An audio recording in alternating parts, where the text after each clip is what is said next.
Hello, everyone, and welcome to this Privacy Rules Privacy Espresso episode. My name is Alessandro Di Mattia, Legal and Executive Officer at Privacy Rules. And the Privacy Espresso series is a series for which we discuss recent news and the most relevant topics related to privacy and data protection with global experts in the sector coming from the Privacy Rules Alliance or guest speaker.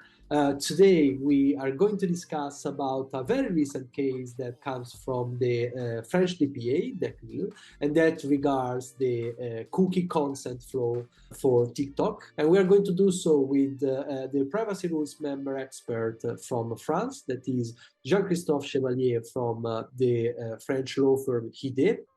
Jean-Christophe is partner of the firm and also one of the main experts of the data privacy team. And for this reason, I'm particularly pleased to have him with us today. So Jean-Christophe, thanks a lot for joining us and welcome to this Privacy Espresso. Thanks a lot, Alessandro, and thanks to everyone for the audience.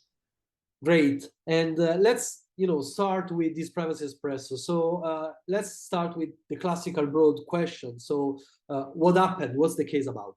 As you mentioned it, the case is clearly about cookie consent. In fact, between May 21 and June 22, the Cnil carried out several online investigations on the TikTok website and because of documents requested from the company by the Cnil.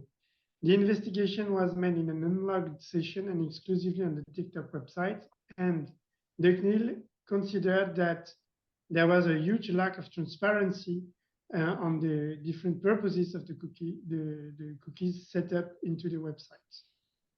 Perfect. Thanks for the brief introduction, Jean-Christophe. And as we know, the CNIL issued a fine to TikTok. So can you explain us which were the reason of this fine? Yeah, the reason of the fine is that TikTok had failed to comply with the obligation set out under the Article 82 of the French Data Protection Act, which relates to the right for any data subject to be clearly and transparently informed about the purposes of their personal data processing and the means put in place by the data controller. Therefore, they were not able to consent and or to refuse to the processing of their personal data for specific purposes. Additionally, the CNIL claimed that the cookie banner was discouraging users from refusing cookies. The outcome of the investigation noted that several clicks were necessary to refuse the cookies and make the experience of the web user more difficult, and they were not in position to refuse their agreement and not to consent to the cookies, which is clearly in contradiction with the regulation. Wonderful, Jean-Christophe. That's very interesting. And still in relation to the fine, we understand that the amount of the fine was also depending on some previous reasons from the interaction between the CNIL and TikTok or companies similar to TikTok. So can you delve a bit more also into this? Yeah, the main reason of this is that, first of all, the breaches that have been identified for sure, but the number of data subjects and the fact that there was some minors. And so numerous, and again, before setting up a fine, the CNIL always discuss and exchange and request from the data controller to comply. And there was numerous communication between the CNIL and TikTok, and based on this, and based on the fact that TikTok did not fully comply and did not take any enough commitment, the decision was rendered and the fine were pronounced. Thanks a lot, Jean-Christophe. Thanks a lot. So we have a clear understanding of the reason behind the fine, and this is definitely related to the main type of tracking technology that or the most known type of tracking technologies, that is cookies. But I think that it would be interesting not only for me but for our audience as well to know if this position of the CNIL should be related only to cookies or to any other type of tracking technology. So if we should, in another way, consider this as a decision not just related to cookies, but to tracking technologies in general. As a matter of fact, this decision only relates to cookies, but it can be expanded to tracking technology because it clearly demonstrates that any kind of tracking technology, such as cookies or any other type with specific purposes, such as advertising as well, have to be clearly identified as technical measure used by any data controller, because they cannot be put in place without the express written, not written, but the opt-in of the data subject. Therefore, the answer is that any website publisher, any social network publisher, any online gaming platform editor, and more generally, any operator that are using tracking technology to promote their activities and how to promote third-party services and how to target data subjects, have to make sure that their privacy policy are fully transparent, and in the context of cookies, the cookie consent managing system is clearly and transparent enough.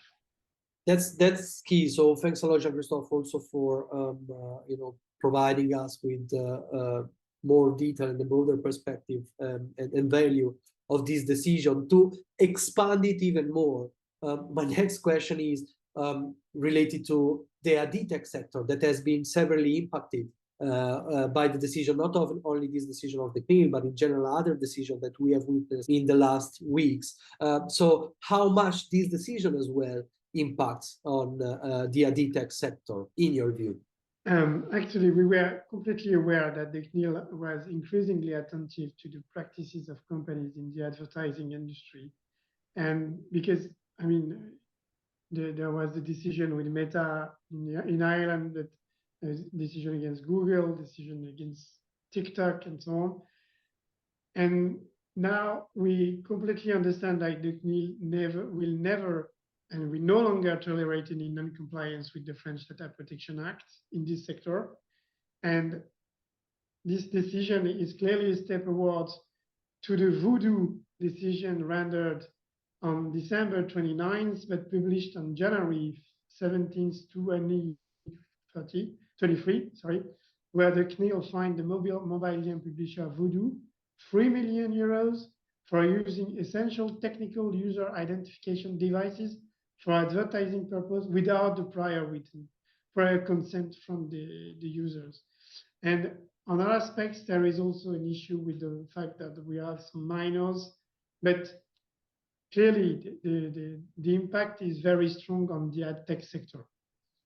Perfect, Jean-Christophe. Thanks a lot. And it's clear that Cnil is no joke when we speak about